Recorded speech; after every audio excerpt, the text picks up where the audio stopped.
wala naman pong bawal sa ginawa nila. So, kumbaga, if they do this the whole time po ng pre-trial at yun nga lang po yung strategy, wala naman pong bawal at hindi naman po talaga completely mali. Kumbaga, it's Kung ganun. their loss. Oo.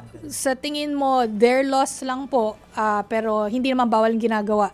How about pagdating po sa trial proper na po, pwede pa ba silang maglabas ng mga surprise Additional, evidence, surprise right. additional Oo. evidence?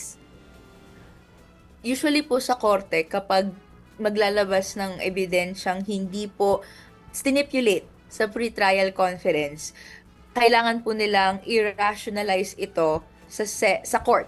So, ibig sabihin, kailangan nila magbigay ng paliwanag. Bakit nila hindi pinresent ito doon sa pre-trial conference at nilakip sa pre-trial brief na yun na yung oportunidad at yun yung hiling, no, na dito nyo na ilatag para maabisuhan kami kung ano yung depensa at anong argumento nun.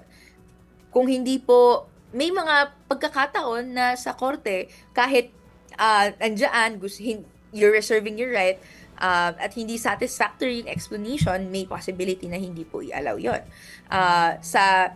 Currently, sa criminal cases, no, dapat po nakalakip na po talaga sa pre-trial brief at pre-trial conference lahat, even though may reservation of evidence. So, ang sa atin, sa prinsipyo ng fairness, dapat nailabas na doon.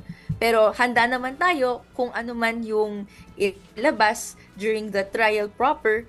Ang sa atin lang, no, mark po ng paano sineseryoso ni VP Sara at ng kanyang team kung sa pre-trial conference and pre-trial brief o kaya sa mga iba't ibang oportunidad dati na pahayag nila kung gaano sineseryoso nila yung mga aligasyon na ito at kagustuhan na i-disprove sila.